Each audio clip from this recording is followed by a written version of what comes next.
de la continuité de la dîme. Comme aujourd'hui, nous allons vraiment parler des choses. La fois passée, on a essayé d'expliquer encore dans la profondeur parce que l'évangile que nous prêchons appelle toujours la profondeur.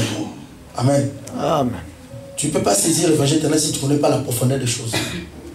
Et tu ne pourras pas prêcher un jour cet évangile si tu ne connais pas la profondeur. Amen. Parce que vous savez, Paul dit, il faut que nous connaissions le Seigneur dans toute sa longueur, dans toute sa largeur, dans toute sa hauteur et dans toute la profondeur. C'est-à-dire, on ne peut pas seulement venir à l'église, abandonner les péchés. Ça, c'est la concept de largeur. Amen. Oh, Jésus, que c'est bon. Jésus est dit, c'est la largeur. Ça, tout le monde peut en parler. Au baptême, au nom de Jésus, tout le monde peut en parler. Amen. Amen. Mais maintenant, il faut maintenant prendre ce qui est de largeur là. L'amener maintenant de la profondeur. Ça, il faut avoir les casques. Ça, il faut avoir les appareils capables qui te rendra fort pour percer jusqu'au fond. Parce que même les sous-marins qui percent jusqu'au fond, ils arrivent à la profondeur. Parce que là, s'ils arrivent à la profondeur, ils vont mourir. Amen. Amen. Tu peux parler dans la profondeur de la terre. Or, la connaissance est cachée dans la profondeur. Amen. Pourquoi ces gens-là, quand ils sortent de la profondeur, ils vous expliquent ce qu'ils ont trouvé. Mais ce qui est plus profond là, ils ne pourront pas. Ça dit quoi? Ça dit que quand on parle de la profondeur, on dit il faut aller, il faut que les souverains spirituels nous amènent devant l'arche. Amen. Il nous fait voir l'arche. Nous voyons l'arche. Nous voyons Dieu. C'est ça. Aller dans la profondeur, ce n'est pas donné à tout le monde. Là, c'est réservé qu'à l'épouse. Parce qu'il y a que l'épouse qui a reçu l'autorisation d'entrer dans la chambre. Mais les invités ont reçu l'autorisation de se limiter au salon. Amen. Amen. Et les gens du dehors ont reçu l'invitation de se limiter au parvis.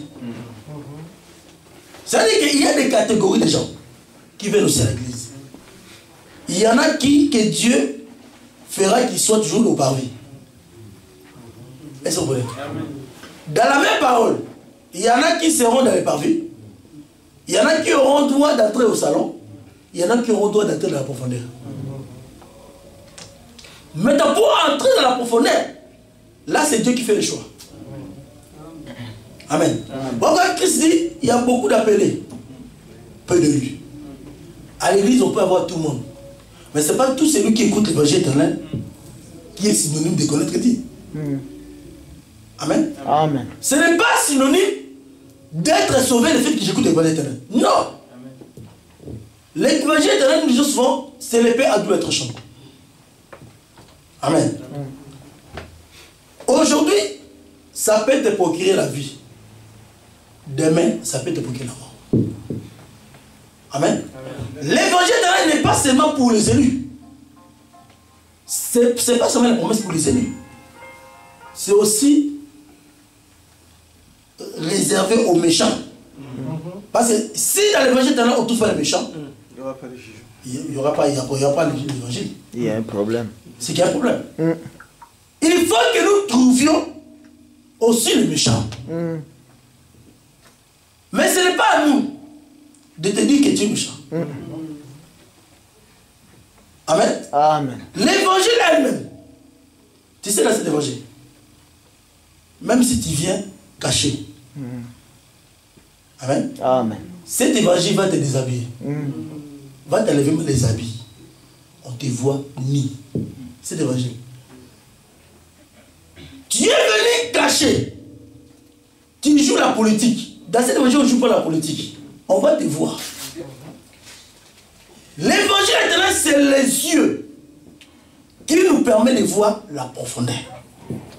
Dans cet évangile, tu peux connaître même la pensée des personnes. Ça ce n'est pas une chose.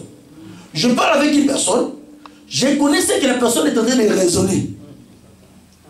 Vous voyez, Jésus connaissait même la pensée des pharisiens. Quand il parlait avec les pharisiens, Jésus voyait comment les pharisiens pensaient. Parce que la Bible dit, nous avons la pensée de Christ. C'est-à-dire, Dieu peut aussi, parce que c'est ça la connaissance.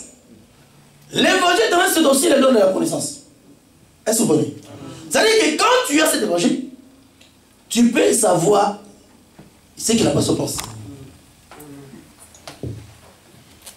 Amen. Amen. Tu peux voir aussi par le visage. Jacob a vu là-bas. Jacob a dit, oh, la figure là parle. Il me parlait, il cache, mais la figure a parlé. Moi, il faut que je parte. Sinon, donc, il a eu les yeux d'interpréter la figure. Amen. Amen. Parce que la figure, c'est un langage. Si une personne n'est pas content, il peut te parler par la figure. Mais de la bouche, ça va? Mais Jacob a dit, là-bas, d'habitude, il n'est pas comme ça. Ça veut dire quoi? Quand tu as cet évangile, tu peux détecter ce qui est caché dans le cœur de personne. Pourquoi? Parce que cet évangile nous amène dans la profondeur de ce qui est caché. Est-ce que vous voulez? Amen. Si une personne a caché quelque chose, toi tu as la lumière de le voir. Pourquoi nous disons que Dieu est caché? Dieu est caché ou Dieu est caché dans le monde visible. Est-ce que vous comprenez? Les yeux que nous avons, c'est ça le voile, qui nous empêche de voir dans le monde invisible. Parce qu'il y a le monde invisible et le monde visible. Tout ce que nous voyons dans la lumière, veut dire dans le monde, ce n'est que l'expression de ce qui a été fait dans le monde invisible. C'est l'invisible qui conduit le monde toujours. Est-ce que vous voyez? Le monde est dirigé par le monde invisible. Amen. Amen. Voilà pourquoi toi et moi, on ne peut pas voir ce qui se passe dans le monde invisible. Parce que le corps que nous avons, c'est le voile. Parce que toi, tu portes un corps qui ne peut pas te permettre de voir ce qui se passe dans le monde invisible. Donc, l'évangile veut dire que nous croyons à l'invisible. Amen. Amen. Oh, ce qui est invisible, c'est pas dit que ça n'existe pas.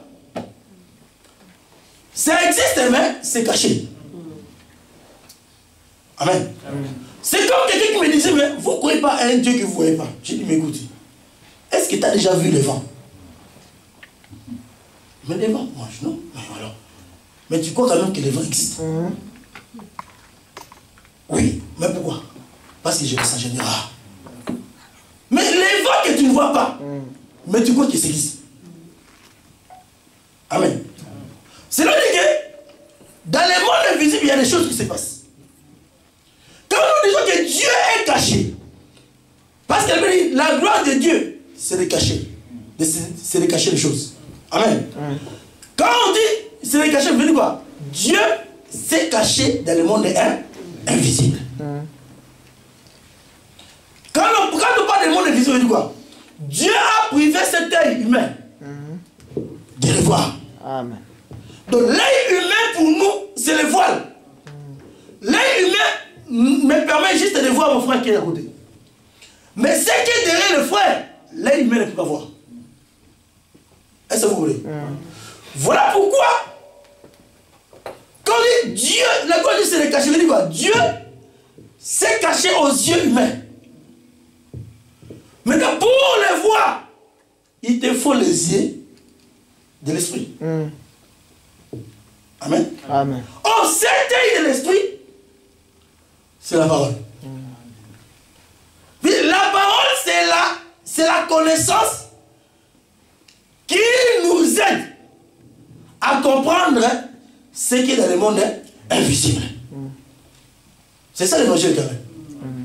Quand nous disons l'évangile éternel, amen. Amen. Venez, c'est la connaissance. C'est toute la connaissance de Dieu. Ça veut dire que Dieu te fait voir, te donne la grâce de le voir. Mais pour qu'il puisse te voir, il doit d'abord ouvrir tes yeux. Or, quand nous disons les yeux, il faut faire attention. Dans l'évangile, quand on parle des yeux humains, nous voyons les deux yeux là. Mais dans l'esprit, ce n'est pas ça. Dans l'esprit, les yeux deviennent l'intelligence. Amen. Dans le monde invisible, nous voyons par l'intelligence. Voyez pourquoi il faut que notre Dieu soit renouvelé. Donc, les gens soient renouvelés. Il faut que nos yeux soient ouverts. Une personne qui est aveugle, c'est la personne qui ne comprend pas. Amen. Amen. Une personne qui comprend, c'est la personne qui n'est pas aveugle. Voilà pourquoi, bien aimés, nous parlons de la dîme. Aujourd'hui, nous allons déposer dans le Nouveau Testament la dîme. Préparez vos questions. Parce que moi, j'aime, parfois quand on parle, si tu as une question, lève-toi. Amen. Une sœur, la sœur écrit la question, tu nous envoies. Si tu n'as pas compris, pose la question. Parce que nous ne voulons pas que moi je puisse parler. Mais nous voulons que les héritiers puissent parler. Est-ce que vous voulez? Pour que vous soyez capable de défendre cet enseignement. Cet enseignement, nous le déposons. Nous avons dit ceci. Le problème de la dîme, c'est le problème d'avoir les souverains sacrificateurs. Parce que la première fois qu'on a parlé de la dîme, nous avons vu Abraham donnant aux souverains sacrificateurs. C'est-à-dire que c'est les souverains sacrificateurs qui étaient là pour recevoir la dîme. Mais si Abraham n'avait pas vu les souverains sacrificateurs, il ne faut pas donner la dîme. Amen. Est-ce que vous comprenez? Amen. Mais la présence des souverains sacrificateurs déterminait le moment de prendre la dîme. Amen. Avant de percevoir la dîme, Abraham attendait quelque chose. Parce qu'Abraham, son point c'est quoi? Pour donner la dîme, il faut qu'il soit assuré. Est-ce que c'est le souverain secrétaire ou pas? Comment je serai assuré? Il faut que je mange le pain et le vin. Amen. On connaît le souverain secrétaire quand il y a le pain et le vin. Est-ce que vous comprenez? Non, quand il n'y a pas le pain et le vin, même ici tu cries, je suis souverain secrétaire. Moi, Abraham, je ne donne pas la dîme. Amen. Amen. Voilà pourquoi, dans la loi de Moïse, on a dit que Aaron n'était pas souverain secrétaire. La preuve en est, Dieu l'a prévu la dîme. Vous allez voir dans la loi de Moïse, la dîme, Dieu n'a pas dit de donner à Aaron. Parce que si Dieu avait dit de donner à Aaron la dîme, frère, tout le plan de Dieu allait échouer. C'est ça le pourquoi qu'Aaron n'a pas reçu la dîme.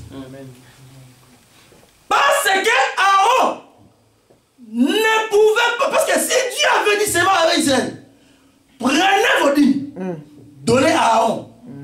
Frère, on allait croire aujourd'hui qu'Aaron c'est le souverain secrétaire. Amen. Amen. Amen. Mais Dieu est très intelligent. Là, il dit si je donne la dîme à Aaron, Aaron sera adoré.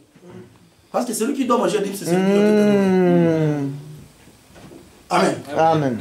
Voilà pourquoi Dieu nous a montré d'abord qu'il n'était pas souverain secrétaire. Pourquoi? Parce qu'il n'est pas venu avec le pain et le vin. Or, le pain et le vin, c'est le témoignage. Amen. Amen. Vous voyez, on connaît un homme par des choses-là. Un homme, c'est celui qui a le corps. Amen. Amen. Et c'est celui qui a le vin. Le vin pour réjouir le cœur de la femme. Parce que l'homme, c'est pour la femme. Est-ce que vous comprenez? Amen. Mais un homme qui ne possède pas ces deux choses n'a pas le témoignage qu'il est un homme. C'est ça les deux témoignages. C'est ce qu'on a dit au départ. Jésus-Christ est venu avec deux choses. Amen. Les docteurs de l'homme nous ont expliqué les deux choses c'était la vie. Mais nous expliquons autrement. Parce qu'il a dit les trois choses. Mais après aussi c'est les deux choses. Amen. C'est la vie. En fait, nous rejoignons juste l'enseignement. Ici, nous, on ne se contredit pas, mais nous, on se complète. Amen. Est-ce que vous comprenez? Voilà pourquoi l'homme, d'abord un homme. La femme, qu'est-ce que la femme désire chez un homme? C'est le corps et le vin. Amen. C'est tout. Oh, pour que l'homme donne le corps et le vin, c'est l'amour. Amen. Mais le corps et le vin, c'est l'expression de l'amour de l'homme envers la femme. Nous parlons dans l'alliance de l'amour, dans la vraie alliance. Amen. Parce qu'il y a des hommes aussi qui peuvent te donner le corps et le vin. Mais il n'y a pas l'amour. Il n'y a pas l'alliance entre toi et lui. Va prendre lui. Toi, un homme qui couche avec une femme qui n'est pas mariée, tu pêches. Parce que tu donnes le corps, mais tu n'es pas lié. Venez, tu es en train juste d'apporter ce qu'on appelle la photocopie. C'est ça le mensonge. Amen. Oh! Ce qui fait que la femme ait la joie. D'abord, avant que la femme reçoive, il faut que l'homme d'abord vienne lui-même avec l'alliance. Est-ce que vous connaissez? L'homme, c'est lui le porteur de l'alliance. L'alliance que l'homme apporte, c'est quoi? C'est l'amour. C'est ça la nature. Bien aimé, comprendre la Bible, hein, c'est connaître juste la nature. Quand on parle de la nouvelle alliance, tout ça, hein, c'était le mariage. La nouvelle alliance, c'est l'amour. Est-ce que vous connaissez? Parce que l'amour est apporté par l'homme. Quand l'homme vient vers la femme, l'homme apporte l'alliance. Mais l'alliance ne peut jamais être conclue sans la parole. Votre Moïse a donné d'abord la loi au peuple. Est-ce que vous connaissez? La loi qu'il a donnée, ce n'était pas la parole de l'amour. Moïse n'a pas aimé le peuple. Moïse est venu avec la loi. Quand le peuple a accepté la loi, c'est pareil que Moïse a proposé l'alliance. Amen. L'alliance ne peut jamais être conclue sans la parole. Amen. Après ça, l'alliance, ce n'est que le signe de la parole que vous avez donnée. Vous dites quoi? Quand j'ai donné la parole, tu as accepté. Comme tu as accepté, on conclut maintenant ces paroles, on les donnait comme les noms de l'alliance. Voilà pourquoi quand nous avons enseigné même sur le mariage. Amen. On dit le mariage, hein, ce n'est pas le fait de prendre la femme, d'aller coucher avec elle. Ça, c'est le mariage. Le mariage, c'est la parole. Que l'homme, c'est l'homme qui apporte la parole. Ce n'est pas la femme qui apporte la parole. Amen. Une femme qui court derrière l'homme pour aimer, pour draguer. Parce qu'ici en France, il y a des démons. Des filles qui commencent à draguer les hommes par les Facebook, diaboliques. L'esprit de Facebook, nous on les connaît. Est-ce que vous voulez? Aujourd'hui, le mariage, la plupart des mariages ici en France, souvent ce sont les femmes qui ont aimé. Mais je te dis une chose, quand toi une femme tu aimes, c'est la version. Toi la femme tu n'as rien. Tu vas aimer comment? Amen. Toi la femme aimée. D'abord, la femme n'est pas liée à l'alliance. C'est comme nous avons dit, c'est le diable. La femme ne peut pas donner l'alliance à l'homme. C'est l'homme qui est le porteur de l'alliance. Or, l'alliance de l'homme, c'est quoi? C'est le corps et le vin. Amen. Mais Dieu a donné naturellement à l'homme le corps. Et le vin, c'est la sémence. Amen. Amen. Mais l'homme maintenant marche avec. Pour chercher la femme. Ce qui pousse à l'homme de chercher la femme, c'est quoi? L'homme a besoin de donner le corps et ce qui fait que la femme a besoin de l'homme, c'est quoi? Parce que la femme a besoin de ces choses-là. Amen. Amen. Voilà pourquoi quand l'homme rencontre la femme, l'homme propose d'abord par la parole. Quand la femme accepte, quand tu donnes la parole à une femme, dans l'évangile éternel, quand tu donnes la parole, ma sœur, je mérite t'épouser. Amen. Si la femme dit oui, c'est fini. On a dit ceci. Pour que la femme dise oui, la femme doit aller avertir son père. Amen. Le père, s'il est d'accord, et que l'église aussi est d'accord, parce que c'est ça le témoignage des deux. Le parent, parce que nous l'église, nous voyons que les parents. Si les parents disent, il n'y a pas de problème. Nous, l'église aussi, on dit à Dieu, et d'accord, on doit aussi prier pour ça. Amen. Si on est convaincu que la chose vient de Dieu, frère, quand la femme déjà dit oui, c'est fini. Amen.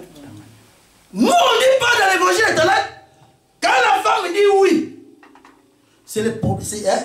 Oh non, nous sommes des copains, ça n'existe pas chez nous.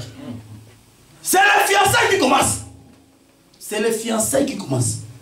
Amen. Parce que c'est là ce qui est contraire dans le monde. Les fiançailles commencent quand un frère va voir la famille de la sœur. Non. Les fiançailles commencent quand l'homme et la femme sont d'accord avec l'alliance. Est-ce que vous comprenez? Quand il y a l'unité, quand il y a l'unité de la parole, veut dire la parole de l'homme qui est sincère et les oui de la femme qui est sincère, vous êtes liés devant le Seigneur. C'est par là que les fiançailles commencent. Amen. Amen. Les fiançailles, c'est la promesse que l'homme a donnée à la femme. Et que la femme attend cette promesse. Cette période-là. Amen. Par rapport au monde, c'est quoi? On peut s'aimer aujourd'hui, on est des fiancés, mais si ça ne va pas, si je trouve que non, ça ne va pas entre toi et moi, je te laisse. Ça, c'est diabolique. Est-ce que vous voulez? Parce que nous faisons par rapport à Christ. Paul dit, je vous ai fiancé. Amen. À un seul époux. Pourquoi il n'a pas dit à un fiancé? Mais quand il est le fiancé d'une sœur, tu es l'époux de cette sœur. La sœur est ta femme. Ça, c'est l'évangile éternel. Parce que je vous ai fiancé à un seul époux. Nous sommes la fiancée de Christ. Amen. Étant donné que nous sommes la fiancée de Christ, Christ ne nous liera jamais un jour. Christ ne nous rejettera jamais. Amen. Amen. Si Christ te rejette un jour, il sera infidèle. Amen. Si toi aussi tu rejettes Christ aujourd'hui, tu es fidèle. La vie chrétienne, c'est l'engagement que nous avons pris avec Dieu. Cet engagement, c'est pour l'éternité. Est-ce que vous comprenez? Quand tu t'engages dans ce chemin, c'est fini. Quand tu crois seulement à la parole, à l'évangile éternel, tu as cru à la parole de l'homme que l'homme t'a proposé. Maintenant, il faut aller montrer que cet engagement que j'ai pris, vraiment, je le crois de tout mon cœur. C'est l'eau du baptême.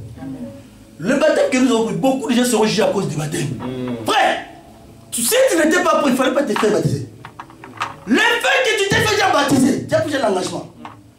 Si tu continues par ce chemin, tu vas rencontrer Dieu dans tout ce chemin. Amen. Les jours où tu diras que je ne veux plus le Seigneur, c'est le blasphème contre le Saint-Esprit. Ne plus. On va te confisquer la Bible. Le baptême, ce n'est pas le fait comme ça, c'est la libre de prière. Ici, non. C'est toute la vie. C'est l'engagement d'une bonne conscience. Amen. Amen. C'est le oui. Tu dis que non, j'accepte. Je suis vraiment convaincu que je crois de tout mon cœur que je suis prêt à faire la marche avec mon Dieu durant toute la vie. Dans les meilleurs pour les pays. C'est ça le chemin. Est-ce que vous comprenez? Pourquoi toi qui as reçu le baptême, il faut vraiment chercher à être affermi. Pas ce qui vient de nous. Si tu as reçu le baptême, tu dois être formé. C'est comme un enfant qui vient de naître. Tu dois grandir. Toi, tu ne veux pas grandir. Tu ne vas pas bien grandir. Amen. Aujourd'hui, tu viens à la prière. Quand tu reçois le baptême, c'est le devoir d'être là à la prière. Fuir la prière pour quelqu'un qui a reçu le baptême, c'est un péché. C'est parmi les péchés. Amen. Et tu ne vas pas grandir. Alors, à quoi te sert-il le baptême? Voilà pourquoi. Ça, c'est par rapport à Christ et l'Église. Par rapport à l'homme et la femme. Parce que les mariages sur la terre, c'est par rapport à Christ et l'Église. C'est parole, c'est avec l'homme. Quand l'homme prend la parole, il donne à la femme. La femme reçoit. Amen. Amen. Quand la femme dit oui, l'engagement est scellé. Quand l'engagement est scellé, vous êtes des fiancés. Les hommes, écoutez, là les hommes ne connaissent pas encore, mais Dieu sait. Parce que c'est entre vous et Dieu. Amen. C'est le mot que l'homme prépare. Tout ce qu'il faut pour prendre l'engagement en secret, que cela soit vu par tout le monde. Donc quand Paul dit que les mariages soient honorés, il dit pourquoi il dit les mariages? Il veut dire qu'il y avait déjà les mariages. Amen. Amen. Les gens interprètent mal cette écriture. Quand il dit que les mariages soient honorés de tous, il dit qu'il y avait déjà les mariages. Amen. Mais que ces mariages-là n'étaient pas honorés. Mais que les mariages-là qui étaient en secret soient maintenant honorés de tous. Il dit que votre engagement soit connu maintenant par tous. Amen. Est-ce que vous comprenez? Voilà pourquoi il faut que l'engagement vaille devant le Père. Naturel, spirituel et juridique. Là, on a l'enseignement. Amen. Amen. Voilà pourquoi nous avons dit l'homme qui apporte l'engagement, c'est lui le souverain secrétaire. C'est lui qui apporte l'alliance. Voilà pourquoi Aaron ne pouvait pas apporter l'alliance au peuple. Amen. Amen. Aaron n'était pas un vrai homme. C'était un homme. Donc, venez, après il s'habillait en homme. Mais ce n'est pas un homme. Amen. Amen. Parce qu'Aaron ne pouvait pas amener le peuple à la paix, à la perfection. La pauvre année, un jour, Moïse n'était pas là. Aaron, Moïse est parti. Toi maintenant, hein, tu es sur le peuple, non? Apporte une joie. Aaron a apporté un peu à l'idolâtrie. Amen. Aaron a apporté le peuple à l'idolâtrie. C'est pour montrer seulement qu'il n'était pas capable de sauver le peuple. Est-ce que vous voulez? Oh, sauver le peuple, c'est quoi? Parce que tu sais, dans cette évangile, quand nous parlons de la dîme, nous parlons même du mystère du salut, des dents. Nous ne parlons pas de la dîme comme tous les gens expliquent. La dîme, c'est toute la Bible. Nous expliquons même le mystère du salut, comment nous avons été sauvés. Amen. Il y a des gens qui croient seulement que quand on dit Jésus-Christ a donné sa vie, il raisonne. Oh, comprendre sa vie, c'est quoi? Il a donné son corps et le sang. Là, si tu comprends de la manière dont l'homme donne le corps et le sang, c'est la manière dont tu comprends aussi comment Jésus-Christ m'a sauvé. Est-ce que vous comprenez? Voilà pourquoi on a dit qu'Aaron n'était pas un homme capable d'apporter la vie, capable d'ensemencer la femme. Parce que la femme a besoin de la sémence. Amen. Pas seulement la sémence, mais la femme a besoin de manger le corps et la sémence de l'homme, qui est le vin. Voilà pourquoi nous avons dit que quand l'homme maintenant est venu, il a dit prenez ceci et mon corps et mon sang, pour dire que je suis un vrai homme qui est venu donner ma vie. Quand l'homme donne la vie, l'homme donne le corps et le vin. Là nous rejoignons l'enseignement. Amen. Amen. Là, nous sommes d'accord avec l'enseignement que Dieu nous a enseigné. C'est les deux choses que l'homme apporte. Le corps et le vin. Quand il donne les deux choses-là, c'est la vie. La vie pour qui? La vie pour la femme. Parce que la femme, parce que lui-même a dit, c'est lui qui ne mange pas mon corps. Et qui ne boit pas mon sang. N'a pas la vie. Amen. Quand il dit c'est lui, il faut faire attention. C'est pas tout le monde. Voilà pourquoi les Juifs donnaient le corps et le vin. Judas aussi était là. Il a dit, ah, si Judas mange, je vais contredire. Satan, oui, oui mon coach. Mon général. Occupe-toi de Judas. C'était dans la maison fermée. Amen. Là, il commençait à adorer. Il dit, parce qu'il fallait qu'il trempe d'abord, il prend les corps qui trempent pour que les Satan entrent dans Judas. Pour se dire que Judas n'était pas l'épouse. Parce que si Judas avait mangé, mais on a dit que non, tout le monde sera sauvé. Est-ce que vous comprenez? Voilà pourquoi, parce que lui, quand Jésus c'était le 13e. Or lui, il ne peut pas avoir les 13. Amen. Il dit, mais le nombre est là déjà. Où est le 13e? Moi, je n'ai pas besoin. Parce qu'il y avait les 11 et lui-même était les 12. Amen. Excellence. Amen. Amen. Lui-même était le 12e. Il a compris que non, le 13e devait être chassé. Or, le 13e, c'était fraudeur. Amen. C'est-à-dire que, quand c'est qu'on sait manger le pain, le pain, ce n'est pas dans tout le monde. Par contre, même dans les 7 scènes, ce n'est pas tout le monde qui doit manger. Amen. Et les 7 scènes ne se fait pas la journée. Cela pour dire que la femme mange la 7 scènes où? La nuit. Amen. Est-ce que vous comprenez? Amen. Vous mangez la 7 scène la journée. Où est le modèle? Amen. Amen. Et puis, le pourquoi on dit dans la nuit où il fut livré. La nuit où il fut livré. Donc c'était la nuit. Amen. Il entrait dans la maison, il fermait la porte. Surtout. Parce que là, c'est ça la vraie Pâques. Ce que j'ai fait là, c'est n'importe quoi. Diabolique. Diabolique et satanique. Nous déchirons la Pâque de la France. C'est diabolique. Et satanique. Amen. Ça, c'est pas la Pâque. La vraie Pâque, c'est ce que nous sommes en train de maintenant. Amen. Parce que pour manger la Pâque, ils étaient aussi dans la maison. Fermés. Est-ce que vous voulez? Dieu dit manger l'agneau. Prenez le sang, mettez sur le léto. Il dit mangez un homme. Quand vous mangez l'homme, vous êtes caché en. La mort ne peut pas vous tenir. Surtout pas dehors.